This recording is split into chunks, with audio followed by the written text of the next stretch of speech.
The last video I promised that I would share more about music and how it's bridged with science even. Once you learn how to read music, you'll be able to have the technical part, and that is to perform. For example, let's go to Beethoven. It's based on like two or three chords, which is called a cadence, and the cadences are really important. So I'll do a little cadence that Beethoven does. It's on E,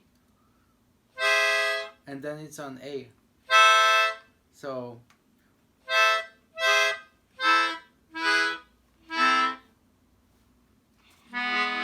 and there's only two chords. Beethoven goes and he does,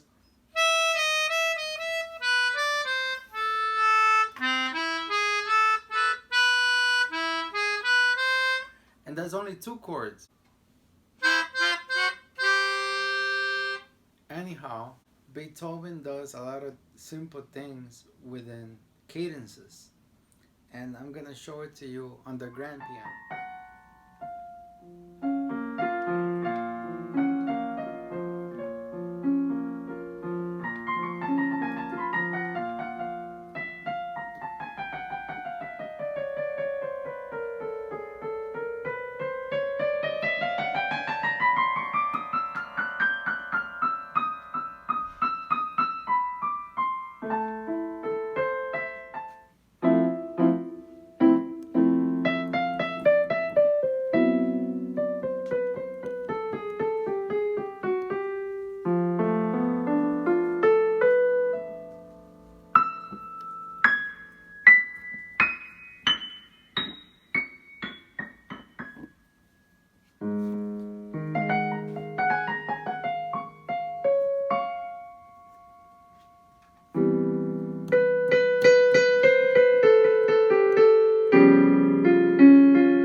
A couple of things about the digital grand piano, and this is by Casio, and it's really nice because it has weighted keys. You can actually, it feels like an actual grand piano, and you can actually change the tones. For example, if you don't want it to sound like a grand piano, you can strings like.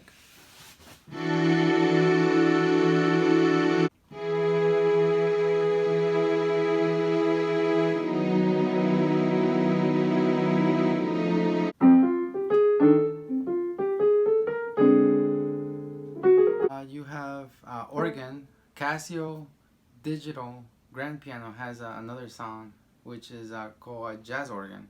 Let's see. So it's really nice if you want to accompany somebody.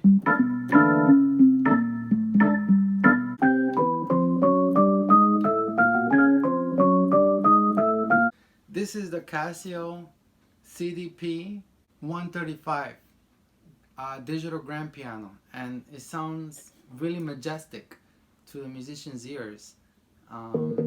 There's a lot of things that you can do with it, like actually connected to your computer because it has a MIDI cable right here that you can connect it and get other sounds. It has a lot of modifications that you can do within your laptop or the sustain pedal. And what it does is just holds the note.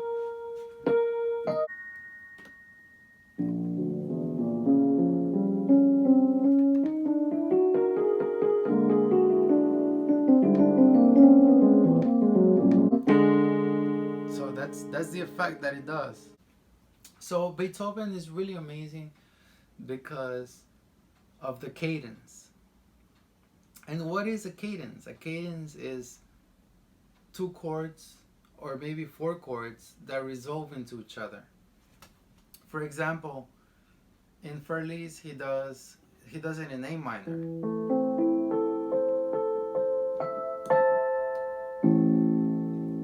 So that's the root. A minor is the root. And then the fifth of A minor is actually E major.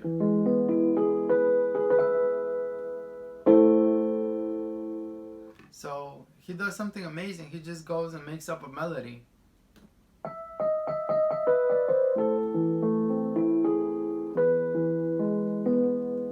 And it's just a cadence. I could have done something else. I could have done like,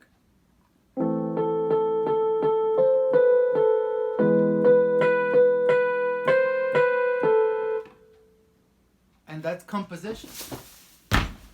Alright, so I'm gonna talk a little bit about martial arts to protect yourself and to actually prevent fights. One of the first things that you need to learn about Kung Fu, the stance, how your feet work. This is one stance right now, which is the horse stance. It's the horse stance. It's sort of like you have a horse right here, a cat stance, this. And that kick is very important because you can disarm somebody. So Kung Fu is like a dance. Music has time, notes that are written in time. Therefore, the human body is also an instrument. You can actually utilize it as a weapon. Don't be afraid to defend yourself. I also learned that there's forms. This is called the dragon form. This is to actually push a person away. The force actually comes from right here.